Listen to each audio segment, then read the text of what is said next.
aujourd'hui et pendant 22 jours, je vais tout simplement vous interpréter de façon le plus juste possible, intuitif et simple, explicite et communicatif les 22 lames arcanes majeures du tarot.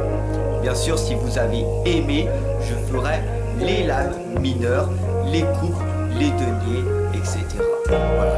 Pour que tout simplement vous puissiez vous aussi interpréter et être autonome par la suite. Voilà. Le plus important, c'est de ne pas dépendre des autres, mais d'être toujours autonome, être responsable de sa vie et de pouvoir tout simplement tirer les cartes par soi-même.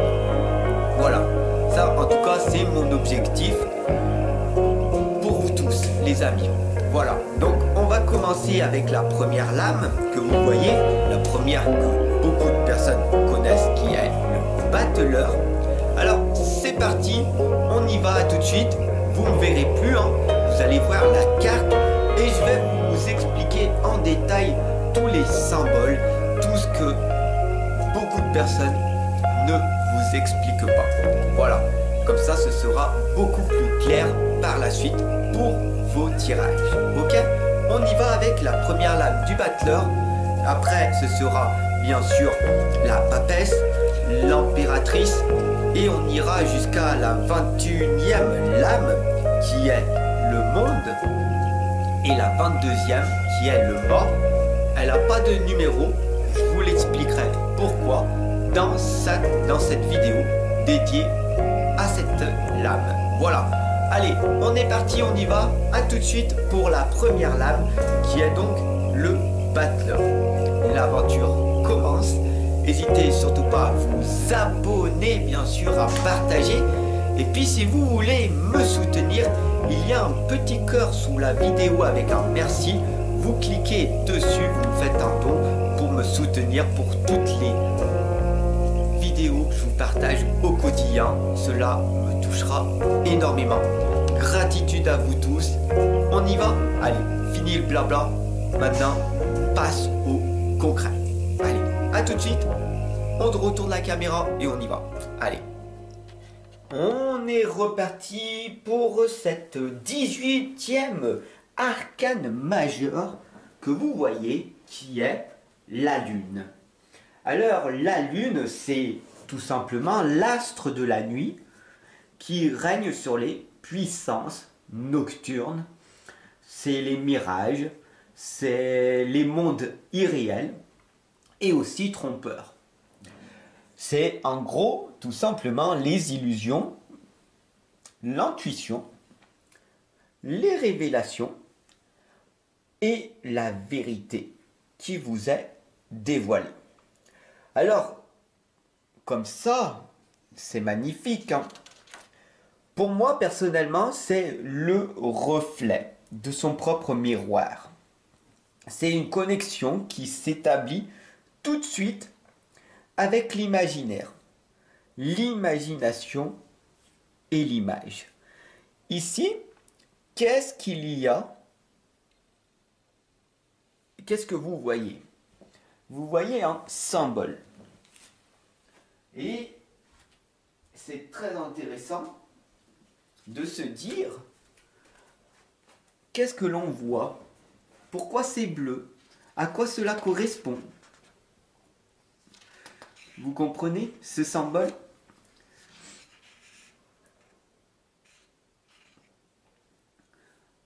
On a ici tout simplement, je vous l'explique, le plein d'eau et l'écrevisse.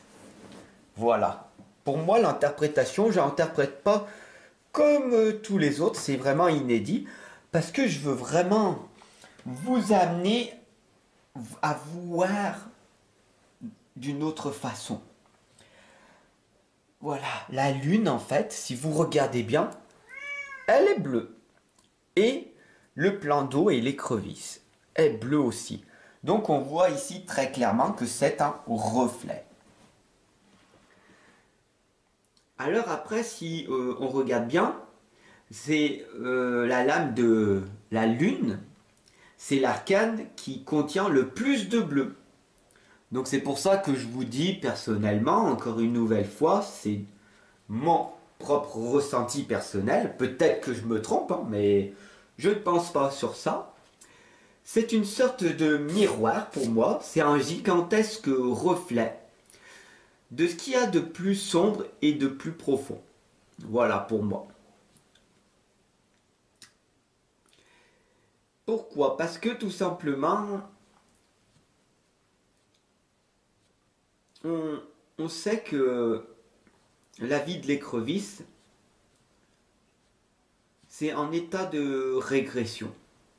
Je ne sais pas si ça vous parle. Enfin bon, regardez le symbole de l'écrevisse et vous verrez que cette lame, c'est soit tu progresses, soit tu régresses.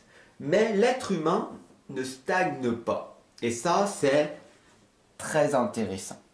J'ai envie de vous poser une autre question, parce que j'adore que vous développez votre curiosité.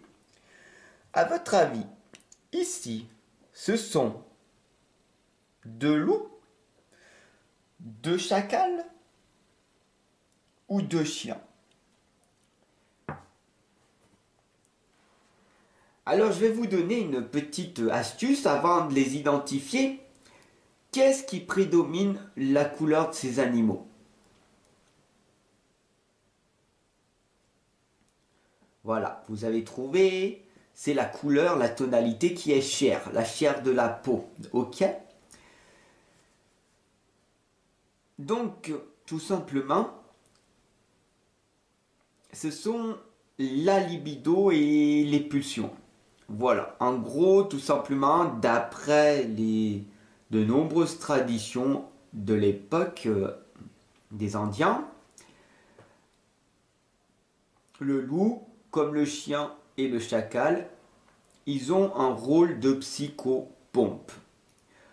Qu'est-ce que ça veut dire encore, Fab? Tu vas nous perdre encore. Faut vraiment que vous compreniez que le chien en particulier, il a des personnalités mythiques célèbres. Alors, pour les plus connus, vous connaissez Cerbère, Anubis, Hermès, Thoth, et il y en a encore bien d'autres.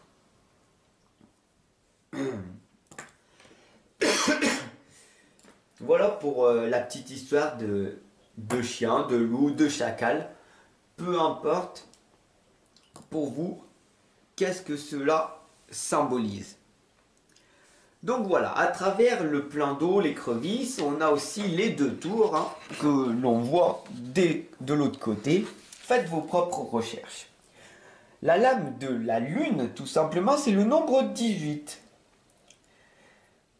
C'est tout simplement, comment on pourrait dire,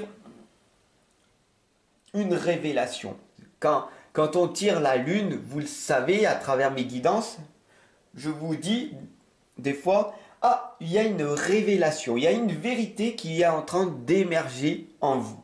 Et ben, c'est comme si on avait la lune qui était en train de sortir dans le tirage. Donc, qu'est-ce qu'elle fait, la lune? Je profite de cet instant de perdition pour faire le point et faire ce qu'il me plaît. Donc, elle se libère de toutes ses pulsions, elle lâche prise et elle ne juge pas. Voilà. Au vu, elle ne juge pas. Bien sûr, ça c'est le côté positif des choses. Le côté négatif, c'est que en fait, eh ben, elle ne trouve plus de repères. Elle est totalement dans le mensonge. Elle se ment à elle-même. Hein. On voit hein, la lune, elle se reflète dans le plan de l'écrevisse. Et donc, du coup, elle se ment. Et surtout, elle ment aux autres. Donc, cette lame, elle joue vraiment avec les illusions afin de cacher la réalité. Et son raisonnement est influencé et elle peine à ouvrir les yeux si vous le voyez bien. Les yeux sont très fatigués. Je vous l'ai dit, tout est dans le détail. Si vous regardez bien, il y a plein de couleurs tout autour, correspondent tout simplement à tous les chakras, l'aura, etc. Vous voulez en savoir plus? J'ai fait des vidéos sur ces thèmes-là. Bon, je vais aller un petit peu plus en détail avec ces petites gouttelettes pour ceux qui sont encore là, qui sont curieux. Si vous regardez bien, il y a des gouttelettes qui tombent, mais il y en a aussi qui montent. Alors, je vous invite à les compter. Vous les comptez? En fait, comptez-les vous-même et vous verrez qu'il y en a 19. Donc cette lame, ces gouttelettes, au nombre de 19, annoncent tout simplement l'étape suivante.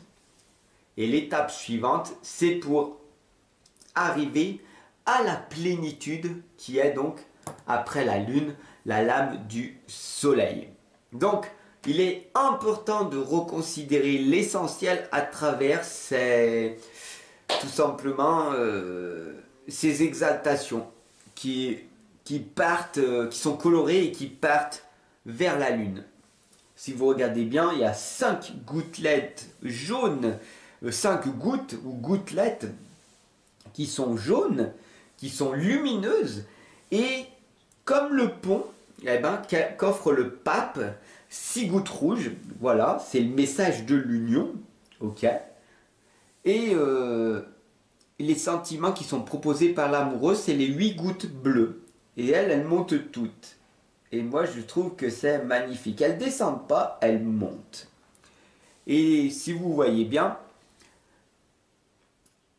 j'espère ne pas vous avoir perdu, je vais vous le réexpliquer. Regardez bien. Les gouttelettes montent vers la lune. Il y en a 5 jaunes qui sont lumineuses, comme le pont qu'offre le pape. Si vous regardez bien la lame du 5 du pape, je vous invite à aller voir l'interprétation du pape.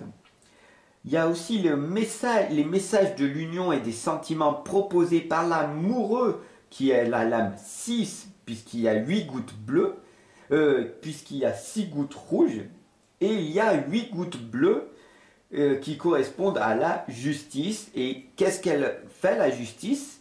Elle réconcilie les forces contraires. Voilà. Ça, vous ne l'avez pas vu, je pense pas. Il y a énormément de personnes qui tirent le tarot, mais qui le voient à la, voilà, d'apparence. Vous l'avez vu, ça m'a pris énormément de temps et de travail pour compter, analyser et me dire est-ce qu'elle monte ou est-ce qu'elle descend. Et si on le regarde bien, elle monte, elle ne descend pas. Et donc tout prend sens et c'est magnifique.